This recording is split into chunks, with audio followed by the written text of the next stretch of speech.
დადგა არქივში მოგზაურობის დრო და ალბათ თქვენს და ჩვენს ტელემაყურებელსაც აინტერესებს როგორი იყო საქართველოს მაღალმთიანი რეგიონები, კერძოდ სვანეთი და რაჭა საუკუნეზე მეტი ხნის წინ, დაახლოებით 150 წლის წინ.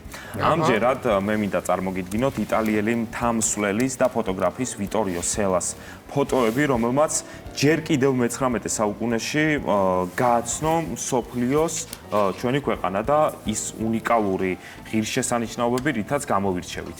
მოკლედ, გადავინაცვლებთ ჩემს მინისტუდიაში, აი გაჩვენებთ. და ეკრანზე შემოგთავაზებთ იმ ფოტოებს, რომელმაც მიიპყრო მთელი ევროპის და მსოფლიოს ბევრი ქვეყნის ყურადღება. თავდაპირველად ვთქვათ, ვინ იყო ვიტორია სელა? ერთადერთი ფოტოგრაფი, რომელმაც ამ ეპოქის საქართველოს მთა შემოგვინახა ფირზე.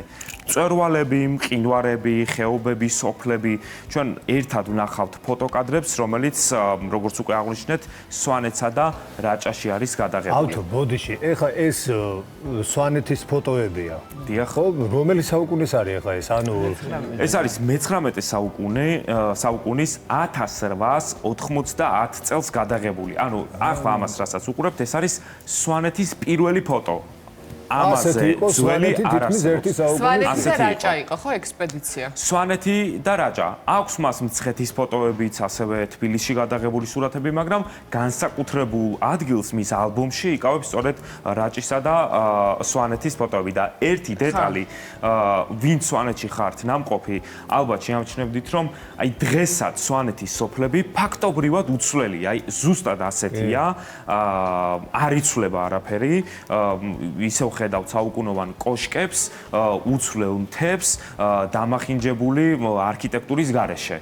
აი ეს არის პირველი რაც თვალში გვხვდებათ, როდესაც ნახავთ აი ამ ფოტოებს. სვანეთის ხიბლი ეგ არის. რაჭა ჩხუბს რაც შეეხება სხვადასხვა საქმე უნდა აღინიშნოს, რომ ეს არის დაახლოებით 20-22 წლით ადრე, ვიდრე უკვე აკაკის მოგზაურობას გადაიღებდნენ რაჭაში. ეს უკვე პირველი სრულმეტრაჟიანი ქართული ფილმი არის. უფრო აღქმადი რო იყოს, დაახლოებით 22 წელზე არის საუბარი 22 წლის სხვაობაზე. ეს არის პირველი ფოტოები, ხო? ეს არის ფოტო ფირზე ჩაწერილი, ეს არის ფილმი, რა თქმა უნდა, და ბოსნის მოგზაურობის შესახებ. კი ბატონო, და ვიდრე ვნახავთ სხვა ფოტოებს უფრო დეტალურად, საინტერესოა გავიგოთ, როგორ მოხდა ეს იტალიელი ფოტოგრაფი და ალპინისტი საქართველოში. ესე იგი, სვანეთამდე სელამ არაერთ ექსპედიციაში მიიღო მონაწილეობა და მათ შორის მშობლიურ ალპებში, აფრიკაში, ასევე აზიაში და ალიასკაში. შემდეგ კი იყო მოგზაურობა უკვე კავკასიაში და ფოტოები, რომელმაც უდიდესი ინტერესი გამოიწვია. ვიტორიო სელა საქართველოში მე-19 საუკუნის 80-90-იან წლებში მოგზაურობდა, როგორც აღვნიშნეთ და როგორც პროფესიონალი ალპინისტი, აი ამ სტატუსით იყო ის აქ ჩამოსული და 30-მდე მწვერვალი დაალაშქრა და როგორც თვითონ ამბობს, გული მან დატოვა სვანეთში. გაგიჟდა ისე მოეწონა. კი, და განსაკუთრებით მის ჩანაწერებში არის, რომ უშგულზე იყო აღფრთოვანებული. აი ხლა ეს პირველი ფოტო უნდა ვნახოთ სერიებიდან, რომელსაც გაჩვენებთ. ეს არის ლაილა, აი ამის წინა ფოტო თუ შეიძლება რომ ვნახოთ, რომელიც სვანეთში მესტის მუნიციპალიტეტში მდებარეობს. აი ეს, ნახეთ, ღრუბლებს ზევით გადაღებული უნიკალური ფოტო. თან ეს გაითვალისწინეთ, როდის ხდება საერთოდ საუკუნეზე მეტი ხნის წინ. შემდეგი ფოტო ვნახოთ, ცხენი ხდება მყინვარ ტვიბერის ნაპრალზე. აი ეს აი ამ ფოტოს მინდა დააკვირდეთ.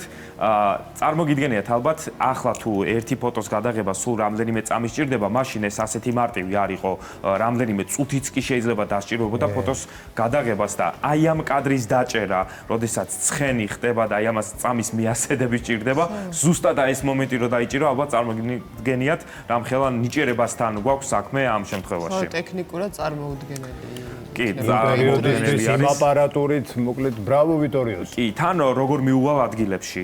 საინტერესოა ვნახოთ ის ტიპაჟები და სახეები, რომლებიც მას შეხვდა ამ ფოტოგრაფს 130 წლის წინ და ეს არის მონადირე, ნახეთ მისი გამომეტყველება, ჩაცმის სტილი, აი ეს ყველაფერი ვერც კი წარმოვიდგენთ, რომ 130 წლის წინ აი ესეთი ადამიანები იყვნენ ჩვენს ქვეყანაში იმდენად მალე შეიცვალა და სწრაფად ეს ყველაფერი, რომ ძალიან კაფიო და კონტრასტული არის, მოკლედ აი ეს სხვაობა. სვანი ბავშვებიც დაგაინტერესებთ ალბათ, რომ ნახოთ.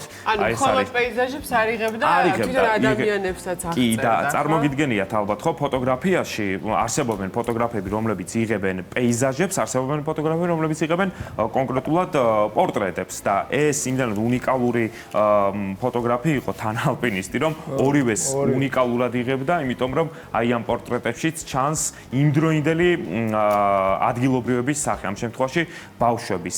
ვნახოთ თავადების ოჯახი, ამ შემთხვევაში დადეშქელიანების ოჯახი, რომელიც სოფელ მაზერში არის გადაღებული, აი ესეთი ფოტო აქვს მას შესრულებული ოჯახის 3 წევრი ჩანს აი აქ ამ ფოტოზე და ერთი ფოტო რომელსაც ახლა გაჩვენებთ ეს არის ქელეხში გადაღებული იცით რომ ქელეხი ქართული კულტურის ნაწილი არის ფაქტობრივად და აი ეს არის ბეჩოში გადაღებული ფოტო ქელეხის დროს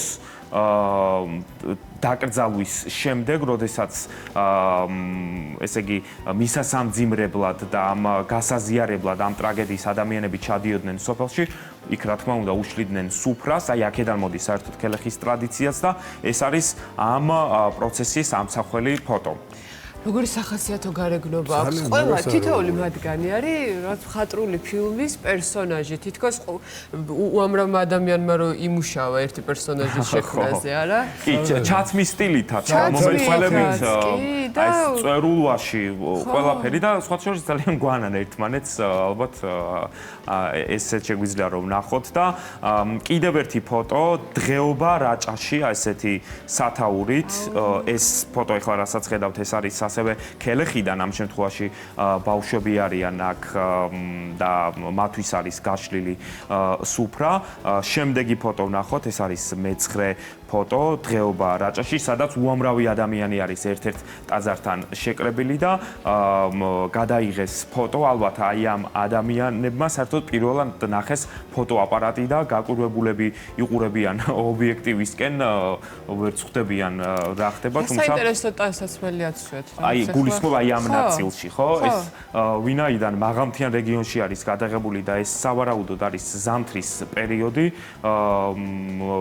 რა თქმა უნდა მათ აქვს სპეციალური სამოსი იმისათვის რომ შეენარჩუნებინათ ტემპერატურა, ნამდვილად საინტერესო არის და კიდევ ერთი ფოტო, ეს არის მკერავი ქალი და გოგონები სოფელ ღებში, ამ შემთხვევაში უკვე რაჭაში გადაღებული სურათი შეგვიძლია ვნახოთ და აი თამთა ჩაცმაზე აი აქ შეგვიძლია გავაკეთოთ აქცენტი, იმიტომ რომ ესე იგი სამკერვალო არის ეს როგორც თქვით და ნახეთ როგორ არიან შეფუთულები ეს ადამიანები. ახლა ავთო რა მინდა გიტყვი, იქ არც განათებაა დაყენებული, არც არაფერი. არაფერი. ეს არის ბუნებრივი განათებით გადაღებული და დღეს თანამედროვე ფოტოგრაფები ძალიან ბევრს ცდილობენ იმისთვის, რომ ასე ვთქვათ, განათებით, ხელოვნური განათებით შექმნან აი ესეთი შედეგი და მაშინ 130 წლის წინ, 140 წლის წინ დაახლოებით, აი ესეთი ბუნებრივი განათებით, აი ესეთი ფოტოების მიღება ხდებოდა.